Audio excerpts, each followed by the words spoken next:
Have you ever wondered what happens when you take everything from someone? When you shatter their world, burn their memories to the ground, and leave them with nothing but the freezing air in their lungs and the ghosts of their dead? You might think you've created a victim, a broken thing to be pitied or forgotten. But sometimes, in that crucible of loss, you forge something else entirely. You create a hunter. Welcome to Revenge Pains. I'm your narrator, Serena, and tonight's story is about a ghost who refused to stay buried. It's a story born in the heart of a frozen, starving city, where the only thing colder than the winter was the resolve of a young woman who had nothing left to lose, and only one name left on her list. This is the story of a justice so quiet, so precise, it was almost mistaken for the wind whistling down an empty street. Our story begins in Petrograd, in the winter of 1920. The grand city of the Tsars was now a skeleton, picked clean by revolution and civil war. The world had bled out its color, leaving only shades of gray. The gray of the perpetual snow-choked sky, the gray of the granite buildings that loomed like tombstones, and the gray, gaunt faces of the people who scurried through its streets, their eyes perpetually downcast. Hunger was a constant, a dull ache in the belly that gnawed worse than the wind cutting across the Neva. This was Anya Volkova's world now, though no one here knew that name. Here, she was Anastasia, or more often simply the help. Anya Volkova, the daughter of a renowned professor, a girl who grew up with books and music and the scent of baking bread, was dead. Anastasia, the scrubber of floors in a communal apartment building on Lightney Prospect, was the ghost who took her place. The building was a microcosm of the new order, a once-grand residence now carved up to house party officials and their families. Anya's existence was a deliberate exercise in invisibility. Head down, shoulders stooped, her face smudged with soot and grime, she made herself part of the background, as unremarkable as a crack in the plaster. Her life was a brutal, monotonous rhythm. Wake before dawn, haul water, scrub floors until her hands were raw and blistering in the cold, serve watery cabbage soup, and collapse onto a thin mattress in a tiny, unheated storage closet. The work was grueling, but it was the memory that was the true torment. It was a constant, looping horror film playing behind her eyes, the splintering of their apartment door, the shouting, the terror on her mother's face, her father's desperate, futile plea. And then the final, awful silence. She had been hidden, stuffed into a laundry chute by her father seconds before they burst in, and had heard it all. The memory didn't fade. It was the fuel that kept the embers of her heart from freezing entirely. It was a cold, dormant thing, a seed of purpose waiting for the right, terrible catalyst to finally break through the frozen earth of her grief. That catalyst arrived on a Tuesday evening, as a bruised twilight settled over the city. A black automobile, an incredible rarity, purred to a stop outside the building. In a city of shuffling feet and the occasional clatter of a horse-drawn cart, the sound of the engine was like a roar, obscene in its display of power and privilege. Anya was behind a stack of firewood near the front entrance, trying to work a splinter from her thumb, when the car door opened. A man emerged. He wore the crisp, dark uniform of the Cheka, the state's secret police. His boots were polished, his greatcoat was thick and clean, and his face was fuller than she remembered, fleshed out by good food and the arrogance of authority. It was Dmitry Orlov. The air left Anya's lungs in a single, silent punch. Her heart, which usually beat with the slow, tired rhythm of a half-starved survivor, began hammering against her ribs like a trapped bird. It was him, the architect of her family's ruin, the young, ambitious officer who had led the raid. He had been a neighbor, a man who had tipped his hat to her father on the street, who had smiled at her once. That memory was the most grotesque part. He was here visiting a superior who lived on the 3rd floor. He was alive. He was thriving. He was powerful while her family was dirt and dust, their names erased from the world. She pressed herself deeper into the shadows of the woodpile, every muscle screaming at her to run, to hide, to simply cease to exist. But her eyes were locked on him. She watched him stride confidently into the building, his posture radiating a chilling self-importance. In that moment, something inside her shifted. The years of just surviving, of putting one foot in front of the other, of eating the thin soup and scrubbing the endless floors simply to see another sunrise, it all fell away. The vague, formless grief that had been her constant companion began to cool, to harden, to sharpen into a single crystalline point. The dormant seed of purpose cracked open. It wasn't just about survival anymore. It wasn't about waiting for the world to become kind again. Seeing him, so healthy and so utterly untouched by the devastation he had wrought, solidified her life into a new, all-consuming mission. The hook wasn't an action she took, but a profound, internal cataclysm. The ghost of Anya Volkova was no longer drifting. She was a hunter, and her prey had just walked into her grasp. Anya knew from the very beginning that her revenge could not be born of passion or impulse. A knife in a dark alley, a desperate act of violence, would only be a brief, futile scream into the void. It would accomplish nothing but her own immediate capture and demise. No, her weapon had to be more subtle, more insidious. Her weapon had to be the system that Dmitry Orlov so proudly served. The Cheka, she had learned through whispered conversations and fragments of gossip gleaned while scrubbing floors, was a monstrous, paranoid machine. It was a snake perpetually devouring its own tail, fueled by a culture of accusation, suspicion, and internal purges. An ambitious officer could rise quickly, but he could fall even faster. A single, well-placed whisper, a hint of ideological impurity or a connection to the wrong person, was a death sentence. Her goal became terrifyingly clear. She wouldn't destroy Dmitry. She would simply create the conditions for the Cheka to do it for her. This decision marked a profound shift in her existence. She was no longer just Anastasia, the invisible servant. She was a spy in her own life. Her posture remained stooped, her eyes remained downcast, but her mind was fiercely alert. She became a sponge, absorbing every detail of the building and its inhabitants. She learned the hierarchies, the rivalries, the routines. She knew which official was having an affair, who was skimming rations, and who held secret grudges. The building was no longer just her place of work. It was her hunting ground. She forced herself to become more than invisible. She became observant. She learned that Commissar Baranov on the third floor was Dmitry's direct superior, a man known for his rigid adherence to party doctrine and his profound fear of being seen as anything less than perfectly vigilant. Dmitry visited him twice a week, always on Tuesdays and Fridays.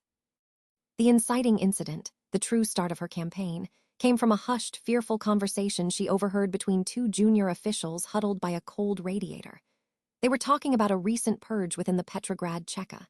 An officer, a man they both knew, had been arrested and escorted to the Cheka headquarters on Gorokovia Street, a place from which few returned. The reason?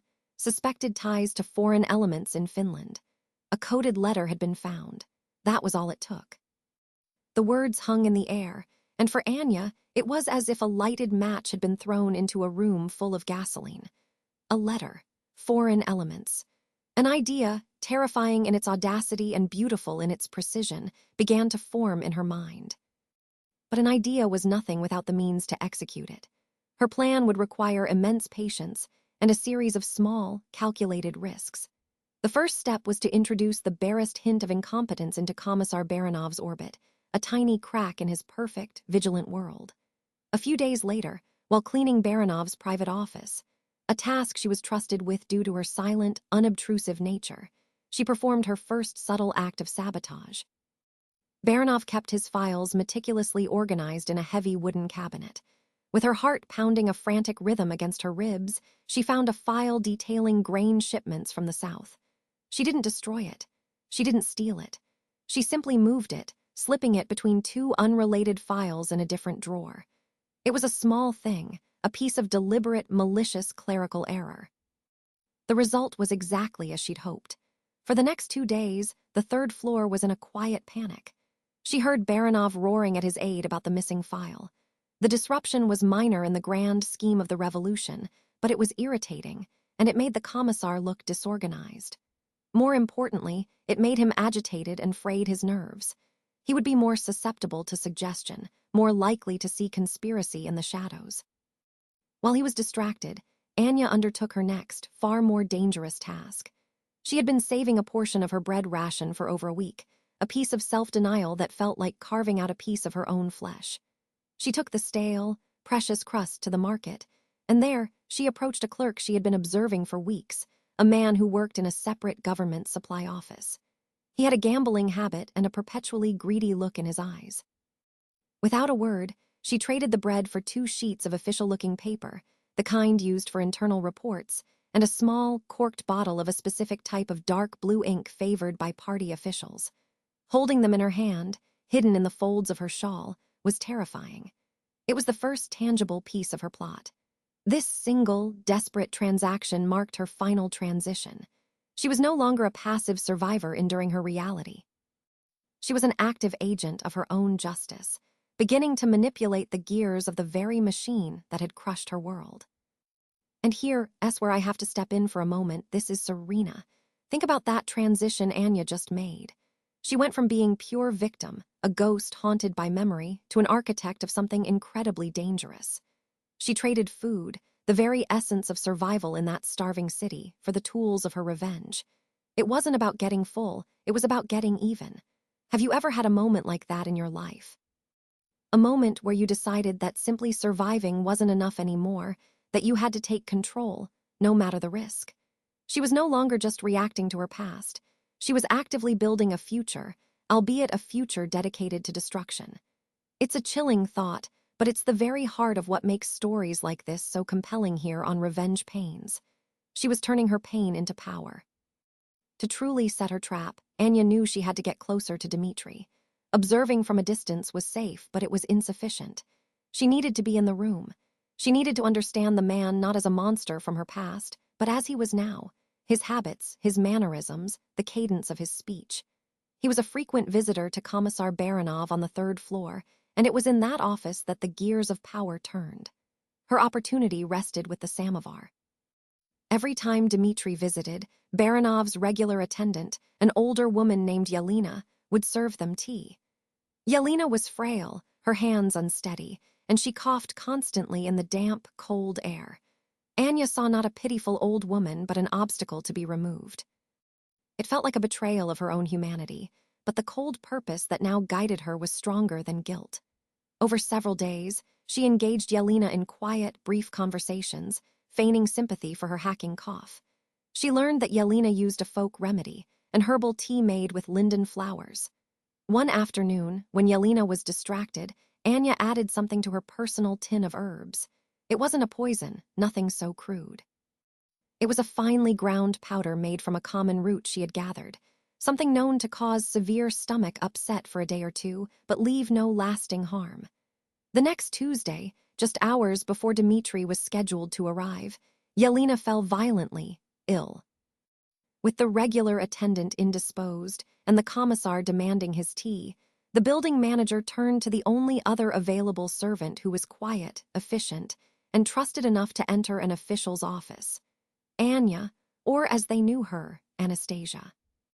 The experience was an exercise in pure agony. Dressed in a cleaner apron, her face a mask of subservient blankness, she carried the heavy, steaming samovar into Baranov's office. And there he was, Dmitri Orlov sitting in a plush chair, laughing at something the commissar had said. The sound of his laughter was a physical blow. It was so ordinary, so human. Her world had ended, and he was sitting here, laughing. She kept her eyes fixed on the floor, on the tray, on the delicate porcelain cups. Her hands, usually so steady from years of hard labor, trembled as she poured the fragrant tea. The steam clouded her vision, a welcome shield. The room was thick with the smell of sweet tea, tobacco, and the dry, dusty scent of official papers. "More sugar, Commissar," she mumbled, her voice a hoarse whisper she barely recognized as her own. "Yes, yes," Baranov grunted, not even looking at her. Dmitri, however, did. Anya felt his eyes on her as she leaned forward to place the sugar bowl on the table. It was a casual, dismissive glance, the kind a man gives to a piece of furniture. He saw a stooped, grimy servant, nothing more. There was not a flicker of recognition, not a hint of curiosity. To him, she was utterly invisible, a nonentity. And that glance, that complete and utter erasure of her existence, was more painful than any overt cruelty. It was the casual dismissal of a god swatting a fly. Her entire being, her history, her family, her name, it meant nothing. She was just the girl pouring the tea. She retreated to the corner of the room, standing by the door as instructed, her back straight, her hands clasped behind her. From there, she was forced to listen. Dmitri spoke with a casual, confident brutality that chilled her to the bone. He boasted of his latest successes, confiscating grain from hoarding peasants who were already starving, conducting midnight arrests of suspected intellectuals, breaking up a group of factory workers who had dared to complain about their rations.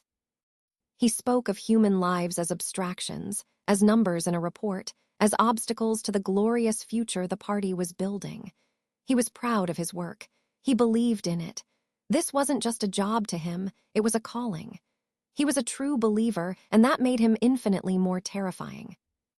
As the meeting wound down, Dmitri, in a gesture of complete thoughtlessness, crumpled up a piece of paper he had been looking at and discarded it onto the floor by his chair. A few minutes later, the men stood, and she scurried forward to clear the tea service. As Dmitri and Baranov left the office, deep in conversation, her heart hammered.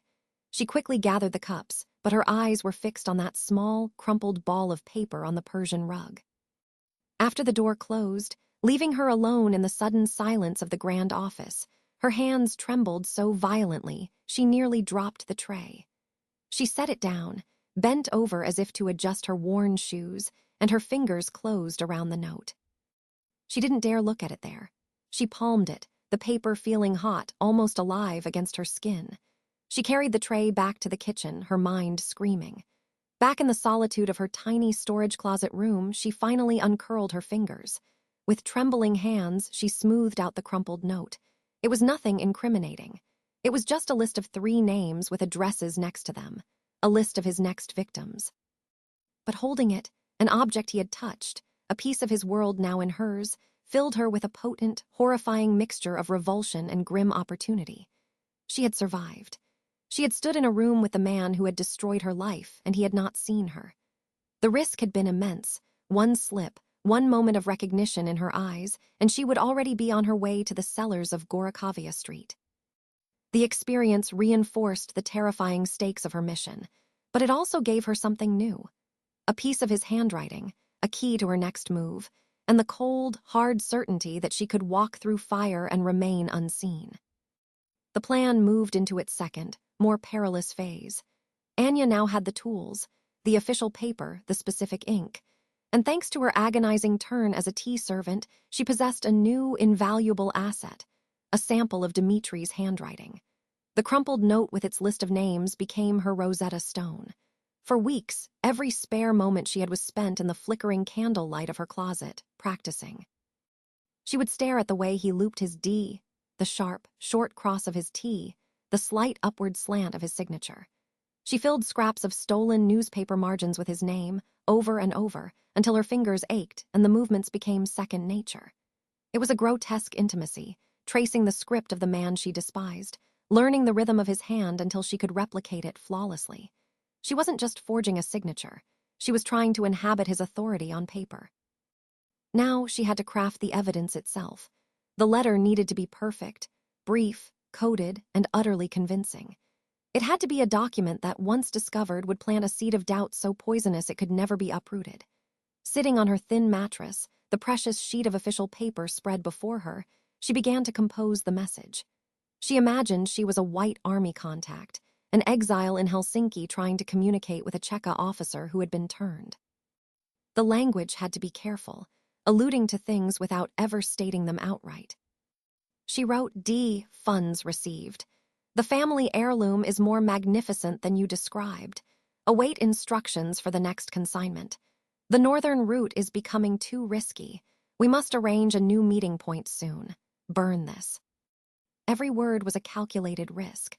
The initial D was ambiguous enough. Funds received was a clear reference to treason. And then the masterstroke, the family heirloom. This was a deeply personal, savage thrust. Dmitri Orlov, before he was a Chekist, had been a junior appraiser for a jeweler who did business with Anya's family. He had seen her mother's jewels. He knew of the Volkova sapphires, a famous collection rumored to have been smuggled out of Russia. By referencing a family heirloom, Anya was creating a detail that only Dmitri would understand to be a lie, but that his superiors would see as a coded reference to a specific, valuable bribe. It would link the anonymous corruption to a tangible, secret history. The mention of a meeting point and the instruction to burn this were standard spycraft, designed to trigger every paranoid impulse in a man like Commissar Baranov. Now came the most dangerous part, planting the forged letter. She couldn't slip it into his coat pocket or his office. The risk of being seen was too high, and it would be too easy for him to claim he was being framed. The letter had to be discovered, not delivered. It had to surface through a trusted channel. Her weeks of observation had revealed another one of Commissar Baranov's habits. He was a closet intellectual, a man who prided himself on his knowledge of French poetry, a rather bourgeois interest he kept quiet. He owned a slim, leather-bound volume of Baudelaire that he treasured. Anya had also observed that Dmitri, in an attempt to curry favor, had recently been trying to engage Baranov on the topic, feigning an interest he clearly didn't possess. She had overheard Baranov offering to lend the book to Dmitri during his next visit. This was her chance. It was an immense gamble, a leap of faith into a chasm of uncertainty. One evening, when she was tasked with dusting Baranov's office, she saw her opportunity. The Baudelaire volume was on his desk. Her hands were sweating, her ears ringing with the sound of her own blood. She worked her way around the room, dusting shelves, picture frames, moving with the slow, methodical pace of the invisible servant. When her back was to the door, she acted. With a movement so deft and swift it was over in a second, she slipped the folded, forged letter between the pages of the poetry book and pushed it back into its place. She had done it. She was no longer just observing or preparing. She had actively set the trap.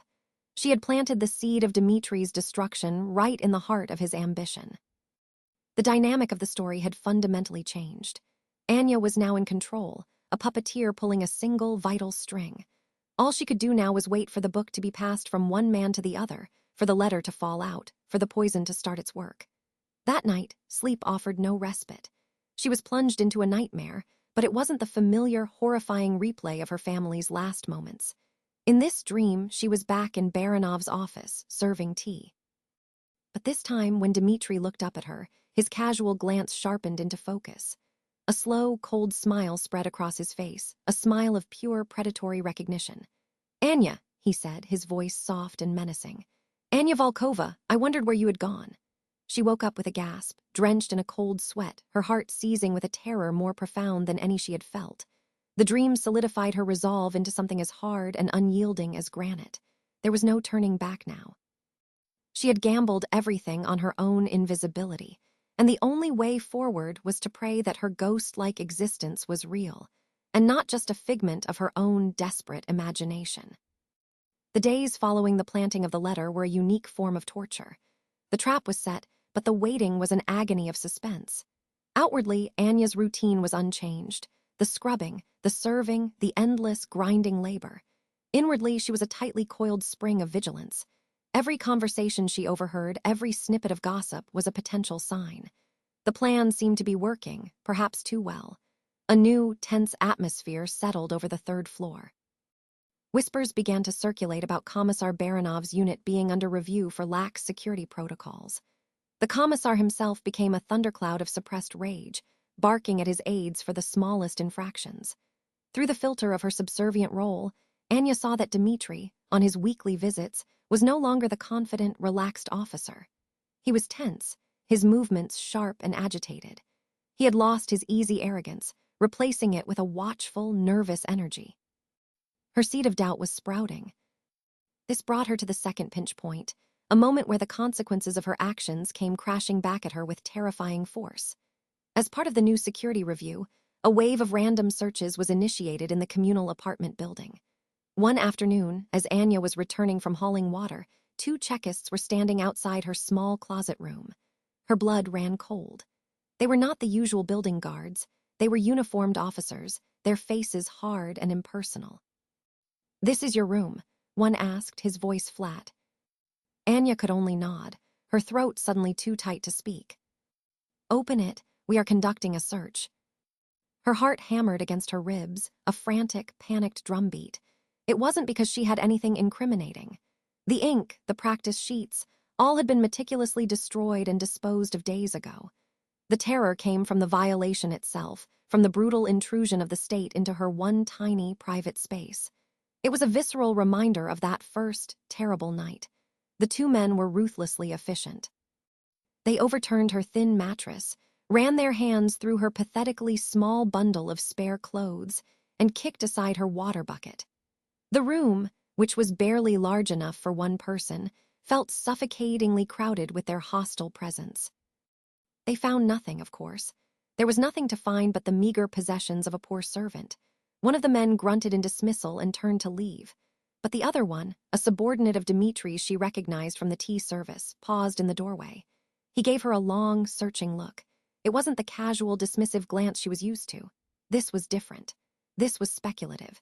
His eyes traveled over her worn dress, her grimy face, and then met hers for a long, silent moment. He was trying to place her. Had he seen her serving tea in Baranov's office? Had Dmitri, in his growing paranoia, mentioned the new servant to his underlings? Was he trying to connect the dots, to find the source of the bad luck that had suddenly befallen his unit? The Chekist said nothing. After a moment that stretched for an eternity, he turned and followed his partner down the hall.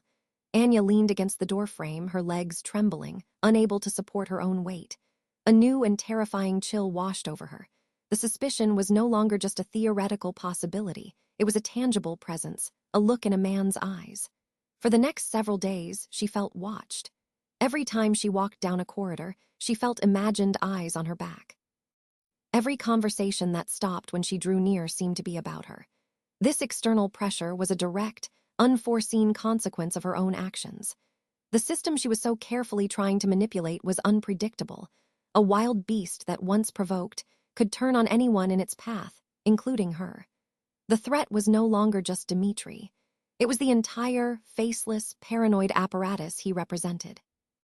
Her plan was in motion, but it was now a runaway train, and she was trapped on the tracks, praying it stayed on its intended course and didn't swerve to crush her first. And now I have to pause here. This is Serena, because can you even wrap your head around that level of fear? Anya set this all in motion to reclaim her own power, but in doing so, she's invited the full, terrifying weight of the state into her tiny, 10-square-foot room. Her revenge is working, but it's also creating this aura of suspicion that could just as easily consume her. She's walking a razor's edge, where one wrong look, one slip of the tongue, and the very justice she's seeking will be the cause of her own destruction. It's a stark reminder of the price of these endeavors that we explore here on Revenge Pains. It's never a clean, straight line. Anya lived in a state of heightened dread. The forged letter in Baranov's book of poetry was a time bomb, but as the days turned into a week, she began to fear it wasn't enough. In a system as rife with backstabbing and false accusations as the Cheka, a single piece of evidence, even a convincing one, could potentially be dismissed. Dmitri could argue he was being framed by a rival. He could sow just enough doubt to survive. She needed something more.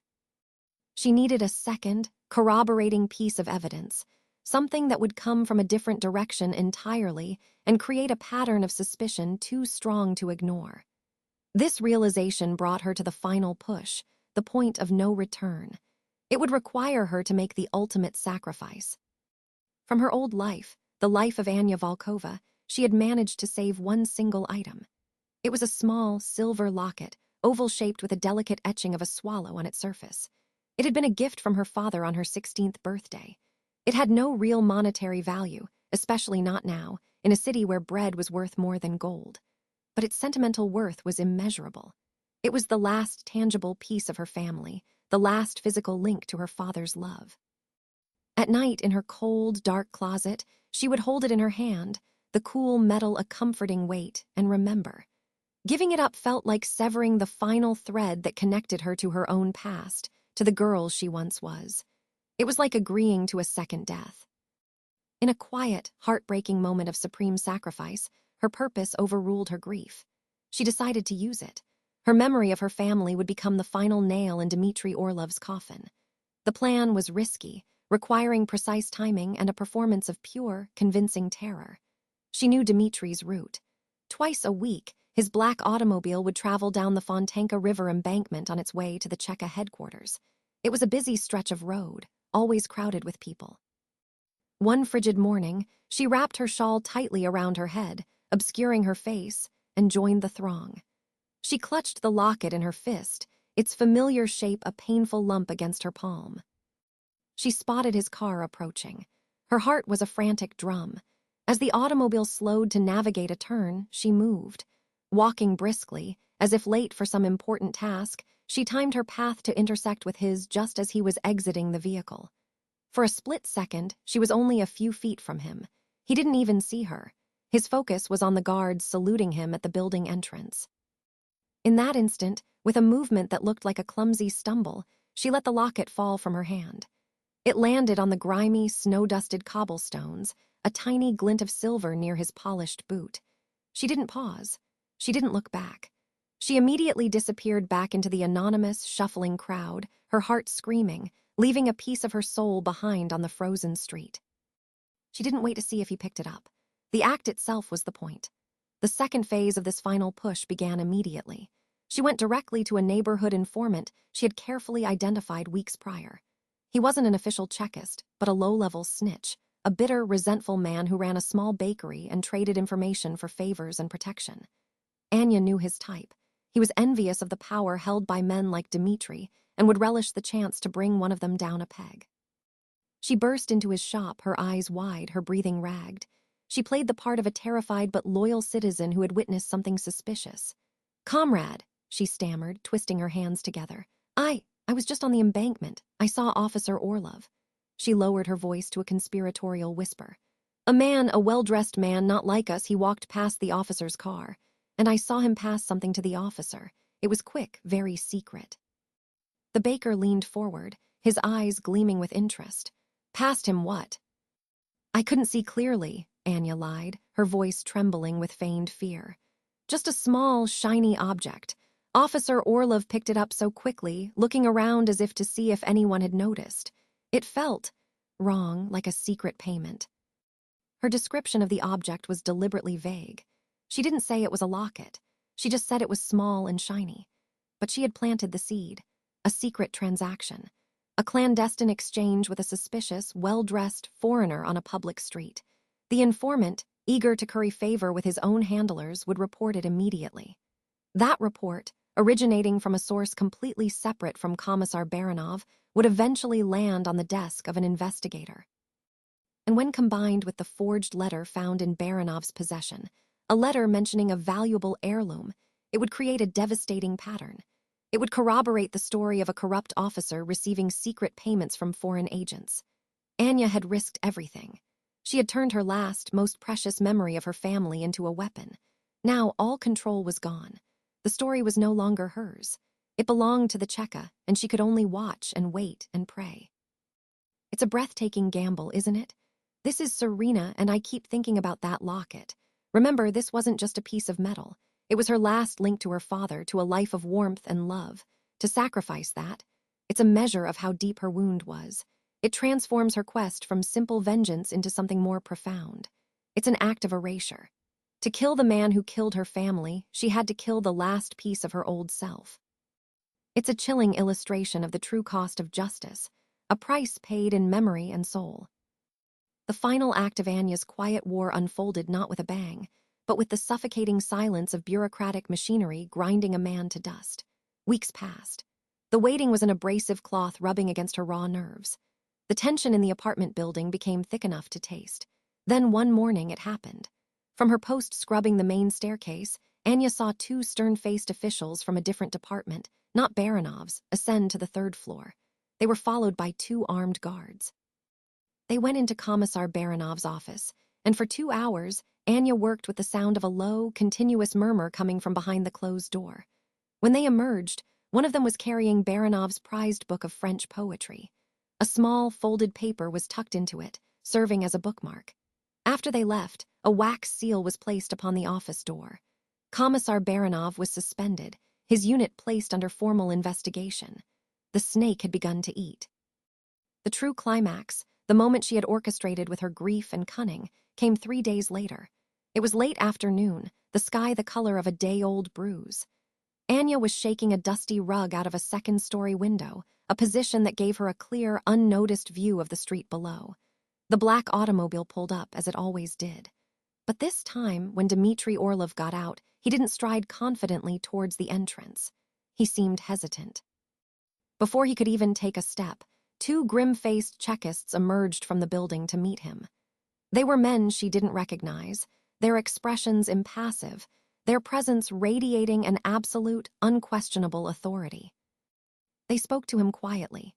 There was no shouting, no struggle, but Anya could see the color drain from Dimitri's face. She saw the flicker of arrogant disbelief, followed by the dawning of sheer animal panic. His head whipped around, his eyes scanning the building, the street, the faces in the crowd, as if searching for an explanation, an escape.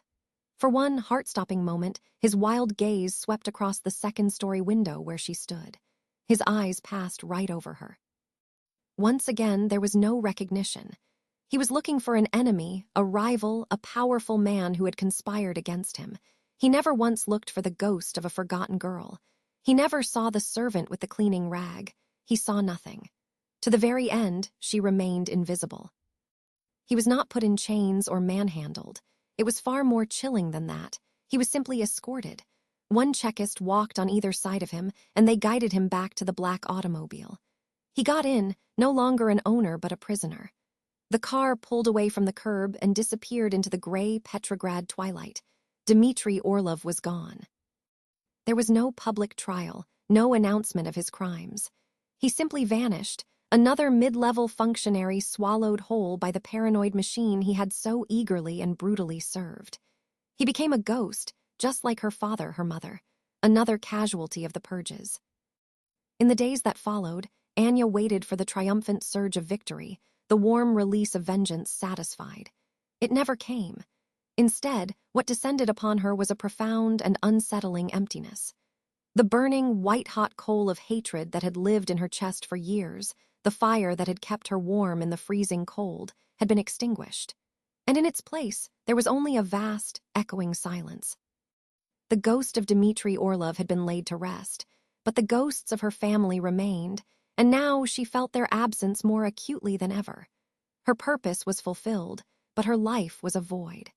The justice she had achieved was as silent and as intangible as the memories it was meant to honor. Her healing, the true resolution, began not with a grand gesture, but with a small, almost insignificant act a few weeks later.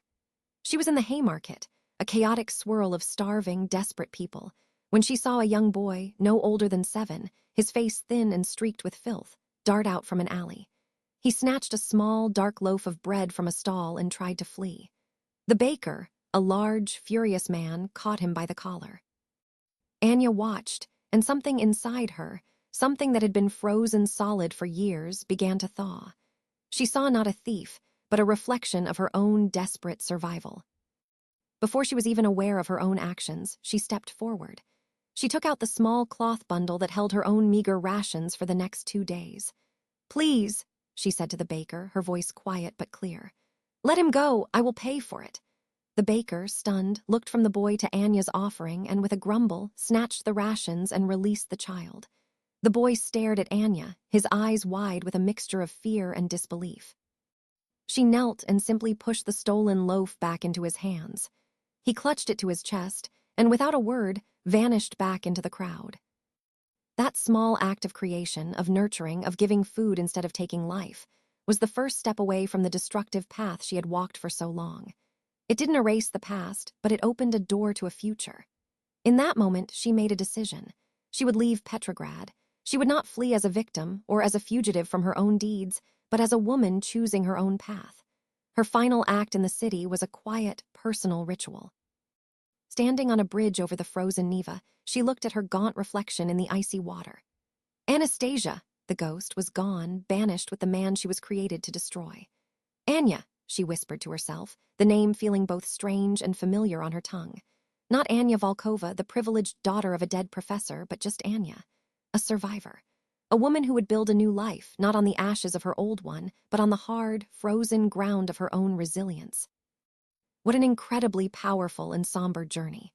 Thank you for joining me, Serena, here on Revenge Pains. Anya's story is a stark reminder that true justice isn't always about thunderous revenge. Sometimes it's a quiet, meticulous plan that turns the enemy's own power against them. And more importantly, the end of the quest isn't always a celebration. For Anya, it was a hollow silence that she had to learn to fill again, not with hatred, but with small acts of kindness, starting with that young boy in the market. It was in giving, not taking, that she finally began to heal. What would you have done in her place? Could you have made the sacrifices she did, giving up the last piece of your past to secure a future? Let me know your thoughts in the comments below. We all have our own ghosts, and talking about them is how we learn to live with them.